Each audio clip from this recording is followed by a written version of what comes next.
This is the latest in a long series of these visits to Taiwan.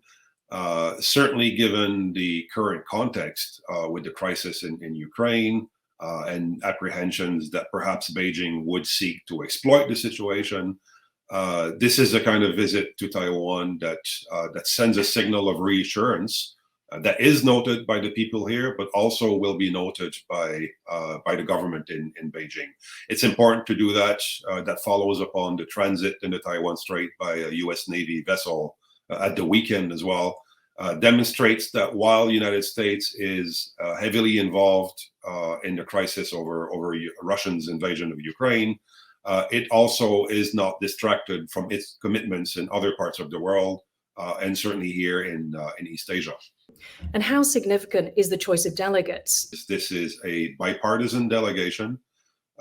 You have individuals who have served in Bush Jr. administration, Obama administration. But I would say that it's quite significant that one of the delegates is a former chief of the Joint Staff of the United States. Again, that brings gravitas to the delegation. And certainly, again, sends a signal of American military support to Taiwan. This is someone who certainly has very strong ideas on how to bolster Taiwan's defense, but also knows very well the extent to which U.S. military could collaborate with Taiwan. And what do you think Taiwan wants out of these meetings? It's a fairly short visit, so I do not expect that you would have extremely substantial exchanges in terms of defense planning and all that. But they may be bringing some messages from Washington, D.C.